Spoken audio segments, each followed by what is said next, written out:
Welcome back, ladies and gentlemen, to another episode of College Ball with J-Dog.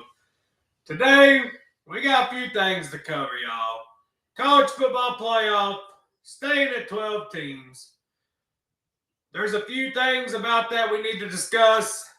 One that I'm absolutely disgusted by, and a lot of people around the country are too.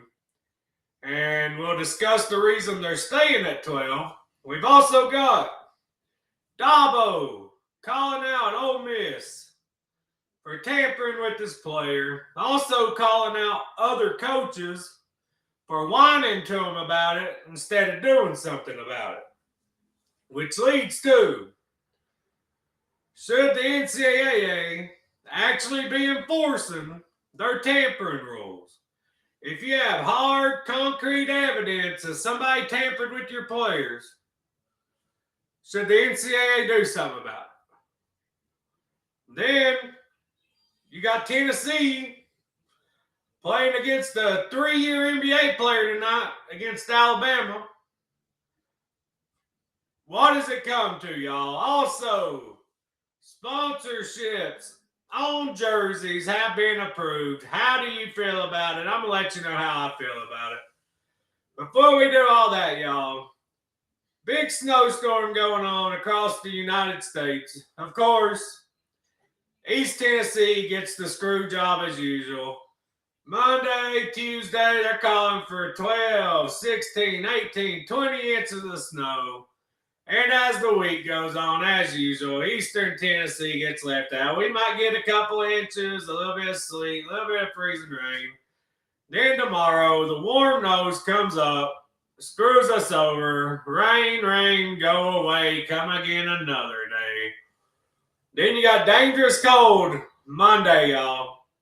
So I just want to let everybody know, please be safe. Stay inside if you need to. And I pray everybody makes it through this storm okay. Now, with that said, make sure you smash that thumbs up. Subscribe to the channel. We're slowly climbing in those subscriptions, y'all. Get me to 100 by the end of the month. Thank y'all for tuning in. Let's get into it. First things first, the college football playoff, staying at 12 teams. Why is it staying at 12 teams, you ask? Everybody thought it was going to go to 16. The reason why is because Tony Petitti, Big Ten commissioner, would not let it happen because he wanted to agree to go to 16. The only way he'd agree to go to 16 is if all the other commissioners agreed to go to 24 within 3 years, y'all. Why does he want 24 in 3 years? In 2 to 3 years? We've only been at 12 for 2 years. What's the rush? What's the rush to go to 24? Like I said, I think 12's enough. I get 16. If you do a 16-team playoff, right, and you just rank them 1 through 16, nobody gets a bye. First 2 rounds are home games. Semifinals, national championship can be a bowl game. That would be the best way they could do it if you do go to 16. But I applaud the SEC, the Big 12, the ACC. I applaud their commissioners for standing up and saying hell no to a 24-team playoff. Why does Tony Petitti want a 24-team playoff?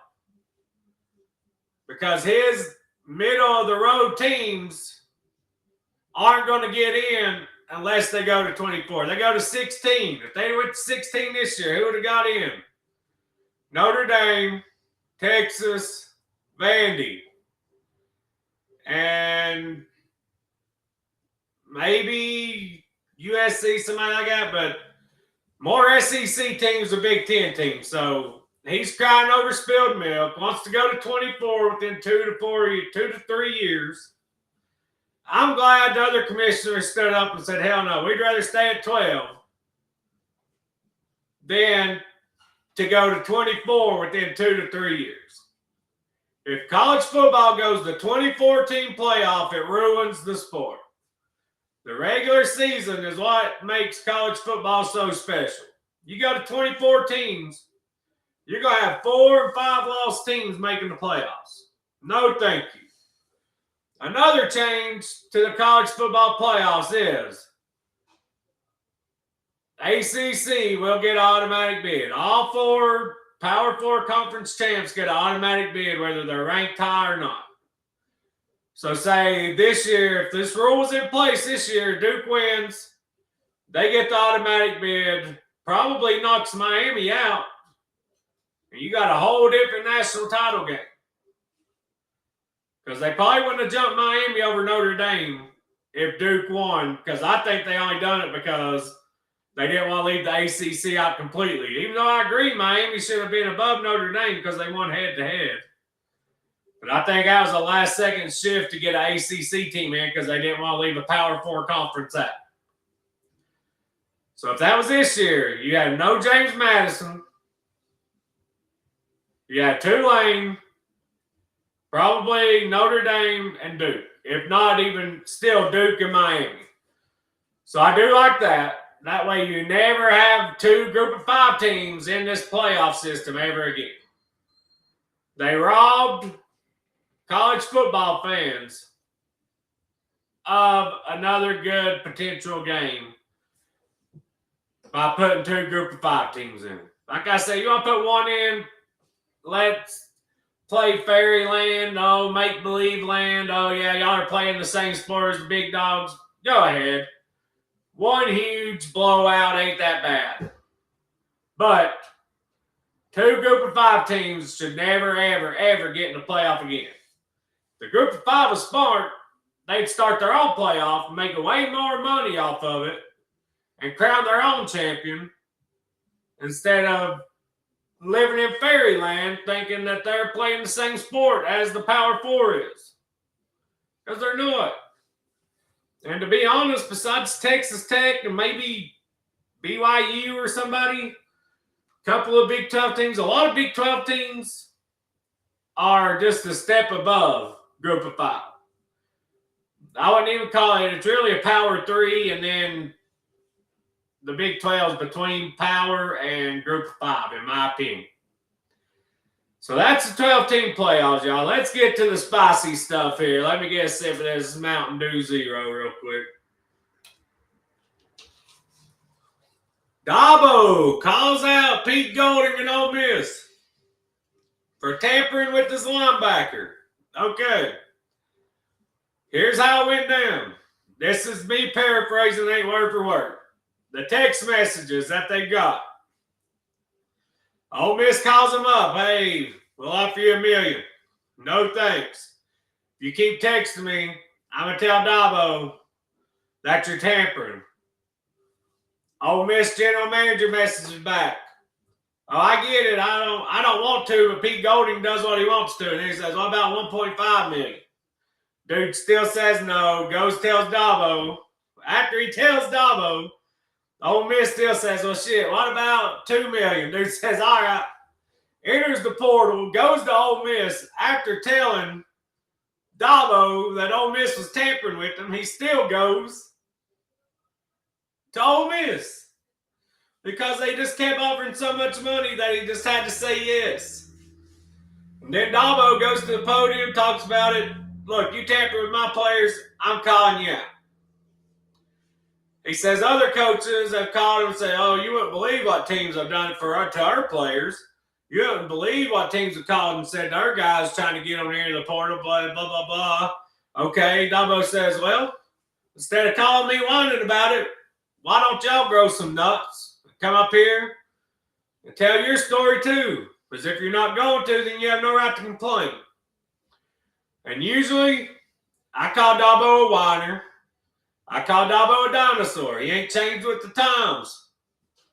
This is one time I agree with Dabo. This tampering crap and teams just being able to do whatever the hell they want to and players doing whatever the hell they want to has gotten out of hand. If a guy signs a deal with you at the end of the season, he should not be able to get a call from Ole Miss or LSU or Georgia, whoever, and them offering more money 2 days after he signs a deal with you, and his ass leaves. And if you got evidence that they tampered, something should be done, which leads to, should the NCAA enforce their damn tampering rules? Absolutely they should. What the hell do you have them in place for if you're not going to enforce them? And I might sound like an old, daggone, grumpy old man, whatever you want to call me. This crap's gotten out of control. If you sign a damn deal at the end of the season, you should be locked in for that season. You shouldn't be able to enter the portal because somebody calls and tampers with you and offers you so much damn money you can't say no. When you got teams trying to follow the rules, names that keep getting talked about from teams that are following the rules and doing the right thing is Tennessee, Alabama. Names that keep getting brought up, that's Clemson. Obviously, Dabo does it the right way, or he's always done it the right way. Even though I don't really like Dabo, I agree with him on this topic. Names that get thrown around that are tamperers and rule breakers: Texas Tech, LSU, Ole Miss, Miami, teams like that. If you're going to have tampering rules and you're not going to enforce them, then why are some teams trying to do the right thing and follow the rules if the teams that are not following the rules don't get punished for it? The NCAA said, oh, we're going to look at it. There ain't nothing to look at. There's clear, concrete evidence that Ole Miss tampered to get their linebacker.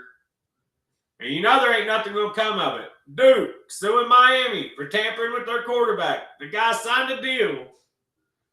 Miami comes in, offers $10 million, all this crazy crap, and he leaves. Duke suing him. Teams are starting to get tired of the crap. And all the players will say, oh, well, maybe all the teams will say, oh, well, maybe you should have just paid what they was worth.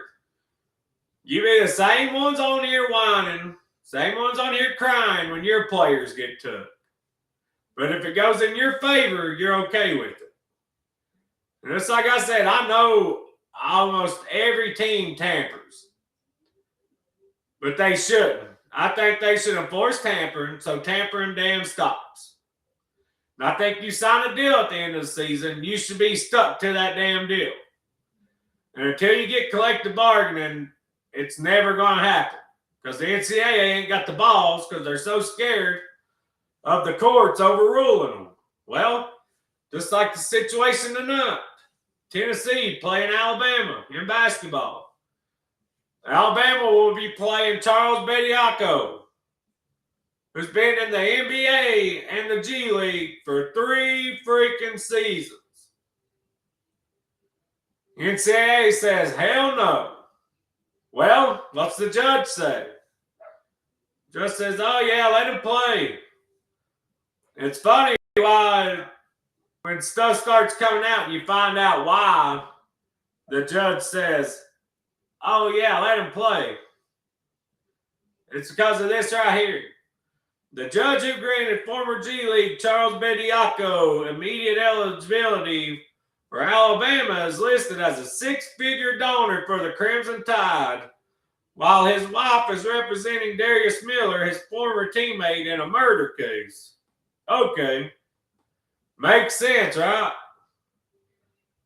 So, what would stop Tennessee from going to getting Kennedy Chandler or Ziegler or whoever and telling them to come back? Anybody that left early and saying, hey, come back. As long as we get a Tennessee judge that donates some money, he'll let you play. They'll tell the NCAA to kick rocks. What the NCAA needs to do is, since the judge is telling them they ain't got the power to stop him from playing, say, okay, well, you can play him, but that game ain't going to count. If you win, it will not count towards your NCAA tournament. Every minute, every time that man's on the floor, if he plays 1 second of a game, that's a forfeit in your record column. You think Alabama would march him out there? Hell no. It's time for the NCAA to step back up and grow a damn pair. They used to be the biggest sticklers in the world. you could get a bagel. Somebody could give you a bagel, but if they gave you cream cheese that made it a meal, that was a violation. Now, there's no damn rules. And the NCAA wants to say, oh, well, we got the CSC. They're supposed to look at these NIL deals, and if it's not a real NIL deal, they're going to say, well, we got to avoid that. None of these NIL deals are real deals. NIL deals were meant to be, oh, you can hold an autograph session. You can be in a commercial. You can get paid to be on the college football, basketball video games. Oh, this local dealership wants to put you on their commercial. That's cool. There's never supposed to be a collective and donors and former players donating all this money to pay players. I don't know, y'all. How do y'all feel about it? I would love to see them enforce tampering rules. And the NCAA and Congress, Trump said he's going to try to do something to fix this. Well, he needs to get on it. He needs to get on it. Are y'all glad that the college football playoffs staying at 12 teams? I'm glad it is. Like I said, I don't mind to go to 16. But if they go any further than 16, it will kill the sport, y'all. We can't go from 2 to 4 to 12 to 16 to 24 in a 10-year period. That's insane. It's absolutely crazy. So I'm glad we're staying at 12. I do think that it's BS that Notre Dame gets an automatic spot if they're ranked in the top 12. I get your conference champions getting in, but Notre Dame should not get an automatic spot if they're ranked in the top 12. That's BS. And athletic directors of other places are not happy about it. They threatened to quit scheduling Notre Dame. And I don't blame them. If Notre Dame wants to play with the big boys and they want a seat at the table in the playoffs, just like Stephen A. said right here, get your ass in a conference and compete like everybody else. Quit getting to play a cupcake-ass schedule every year. Play one or two good teams and beat one of them or lose to both of them and still get a spot. Either join a conference or shut the hell up and miss the damn playoffs. You're not as high and mighty as you think you are. You shouldn't get preferential treatment. Join a conference or get left behind. Everybody else is. So you either join a conference or you get left out of the playoffs. Period. Why should they get to pick every single game on their schedule when others like Tennessee and the Big Ten teams, I say Big Ten teams lightly, but teams like Tennessee next year have to play probably 6 or 7 top 25 teams in one season, and Notre Dame may play 2 at the most.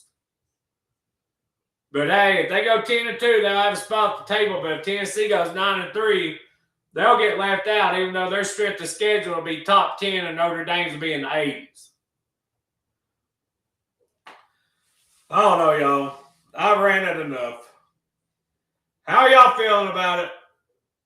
Do y'all think we should get some enforcement on this tampering? Because if not, then everybody should just do it. Then it's going to be even worse. Tennessee, Danny White called it out too. Said other teams are cheating to get players. That's why we missed on a couple of guys. And we all know that's true. And honestly, I get just joining in because you got to win. If you don't win, you don't have a job. But Tennessee's situation's tricky, y'all, because why? We're already on probation. We do anything to piss the NCAA off, they'll go off with their heads and put us on bad probation and screw us for a long time. So we're in a no-win situation. But then you got Aguilar having to fight for an extra year of college football. You got the Miami linebacker that just got his 8th year of eligibility. You got NBA players coming back to college. Who's making the decision on whose eligibility is okay and whose isn't? One guy can play 9 years. Miami had a Tight end that played 9 years. I know he got hurt a lot, but still, 9 years. He was 27 years old at tight end in college football. Now they got a linebacker, got an 8th year. Aguilar's trying to get a 6th or 7th year. Why can't he get a 6th, 7th year if the guy gets an 8th year? I mean, it's the absolute Wild West. They pick and choose who gets extra eligibility, who don't. We've got to get some, and Nate Oates and freaking Barnes, or whatever his name is at Alabama. Oh, well, these teams, they go get professional players from overseas. Yeah, that's never been enrolled in college. Once you're in college and you decide to give up your eligibility to go pro, that's literally what you say. I'm giving up my final 2 years of eligibility to go to the NBA. How do you get your eligibility back after that? How are y'all feeling about the world of college sports? Do you like the 12-team playoff got to stay another year? Do you think they should have went to 16? Should we be enforcing tampering if teams have concrete evidence that tampering has went on? I think so. You can call me grumpy old man, you can call me a stickler, you can call me whatever. Let me know y'all's opinions in the comments section. Do you think Tennessee should be playing against the NBA player tonight? I don't, but that's not for me to decide, y'all. Also, like I said earlier, y'all stay safe out in that weather. I know if you're in East Tennessee, worst you're going to get is a couple inches of snow or a little bit of ice. But anybody up above that line and over to the west of us, if you're getting the 1-2 feet of snow, the big bad ice storm, stay safe. If you're a religious person, say a prayer for my baby. She's been sick. She's had RSV, 8 months old. She's been having a rough few days. That's why I've been missing in action. Thank y'all for tuning in. Y'all make sure y'all do that YouTube stuff on the way out the door. Hit that thumbs up.